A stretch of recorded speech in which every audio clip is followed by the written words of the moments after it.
Welcome छ सबैलाई मेरो यो च्यानलमा।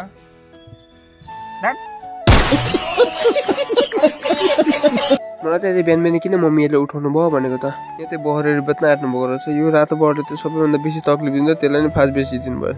अनि यहाँ चाहिँ एकदम बहरलाई माथि उठाएर यो सेतो बहरलाई पनि उठाउन आँट्नु भएको रहेछ। त्यो चाहिँ उठ्नै मानेको छैन। यो पछाडिको तख्ताहरू पनि लगाइसकेर अब यहाँ लगाइसकेर घर जान आँटेको। घरमा आइसकेपछि त एकदम यहाँ पैसा गनेर एकदम डेडीको हातमा 500 को मात्रै नोट दिएछ। यहाँ चाहिँ हाम्रो बहर बेचेको पैसा हो यिनीहरू चाहिँ। अनि एकछिन बादमा दादाले मलाई फोन गरेर भन्नु मलाई डेडीको Aadhaar card PAN card voter ID लिएर आइज भनेर। अनि मैले चाहिँ दादा गएर लिएर जाँदैछु। काम पनि यस्तो चर्किरहेछ कि भन्दा फेरि घरबाट बाहिर निक्लिनु पनि मन लागेको छैन। त्यही पनि दादाले बोलायो अब के कारणमा लिएर आइज भनेर म। अनि यहाँ चाहिँ मैले ल्याइदिइसकेको थिएँ। दादाले एकदम फर्म फिलअप गर्नु थाल्यो। यो चाहिँ सरकारी धानेरको रहेछ, दबाईहरू दिन्छ अरे यस। अनि फर्म फिलअपहरू गरिसकेर म चाहिँ घरमा आएको थिएँ। मम्मीले फोन गरेर भन्नुभयो, मम्मीहरू त धान काट्नु जानुभएछ। मम्मीले फोन गरेर भन्नुभयो सब्जी पकाइदिए ल, मान्छेहरू आउँदैछन् खाना खानुलाई भनेर।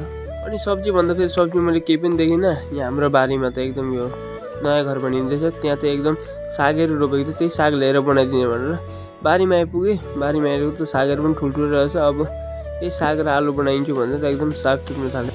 मैले त्यही बारीबाट एकदम साग लिएर आएँ। मम्मीहरूलाई साग सब्जी पकाइदिनु भन्दैछ। मम्मीहरू त धान काट्नु जानुभएको छ। म त्यही घर जाँदैछु अहिले। गएर सब्जी बनाउने, सब्जी बनाएर खाना पुऱ्याइदिएर अनि घर फेरि आउने।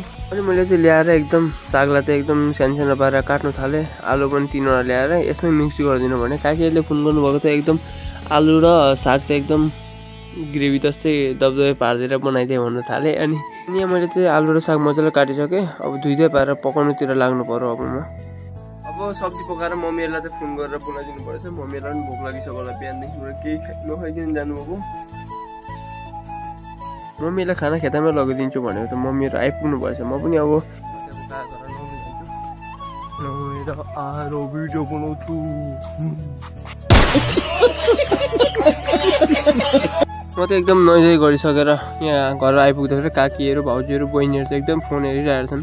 अनि कहाँ घरबाट चाहिँ आएर एकदम मजाले पनि बस्नु पाएको थिएन। मम्मीले भन्नुभयो ज्या बाछा फुस्केको छ त्यसलाई बाँधेर आइज भन्नु थाल्नुभयो। अब अनि म चाहिँ एकदम बाछा बाँध्नु आएको थिएँ। यहाँ बाछाले पनि खाइरहेको छ अर्का घर, यसलाई चाहिँ गएर बाँध्नु पर्यो। अब म सबैलाई एउटा थोक भन्छु, फेसबुकमा सबैले भिडियो हाल्दाखेरि एकदम भ्युज बढ्छ। मैले त एकदम फास्ट स्टार्टिङ गर्दाखेरि भ्यू 400-500 आउँथ्यो, अहिले चाहिँ एकदम 200-300 मात्रै आउनु थाल्छ। अनि म चाहिँ एकदम बेलुकातिर चाहिँ यहाँ गाई गोरु खोल्नु आएको थिएँ। मम्मीले लिएर आइज भन्नु थाल्नुभयो। मै पनि एकदम धान काटेर थाक्नु भएको थियो, त्यही कारणले म गाई गोरु खोल्नु आएको थिएँ। कतिपय मेरो भिडियो हेर्ने भन्दै होला नि खालि गाई गोरुको मात्रै भिडियो हाल्छ, अरू केही हाल्दैन, केही देखाउँदैन, खालि खेतमा कुदेको गाई गोरुलाई मात्रै देखाउँछ भनेर जस्तै होला तपाईँहरूले। म त यति नै भन्छु होइन, म जे देखाउनु सक्छु त्यही त देखाउँछु नि होइन। म कतै नजानु पाउँछु, न केही गर्नु पाउँछु। काम आफूले गर्नुपर्ने हो, गरिराखेको छु। अनि घरको काम त गरेको नि, घरमा काम गर्ने मान्छे छैनन् भने आफै गर्दा के बिग्रियो त होइन। म त एकदम यो पगा सगा लिएर जाँदैछु घर। अब अनि मैले गाई गोरु ल्याएर एकदम घरमा मात्रै बाँधेको थिएँ। मम्मी पनि आइपुग्नु पर्छ, मम्मीले बाँधिदिनु भयो। यहाँ अनि भाइहरू फुटबल खेलिरहेछन्। मलाई पनि फुटबल खेल्नु मन लाग्यो, भाइहरूसँग खेल्छु भनेर गएको थिएँ। जाने बित्तिकै फुटबल त भाइले लगो पो त खेल्नु दिन्न भन्दै सानो केटाकेटी खेलेको हेर्दै बस्दै गऱ्यो। र पनि यहाँ अब हेर्दा हेर्दै बोरिङ हुनु थालेँ। म चाहिँ अब भाइ र म चाहिँ एकदम बाटोतिर गएँ। यहाँ मोटो भाइ छ, म भिडियो एडिट गर्ने जग्गातिर आएँ यहाँ चाहिँ।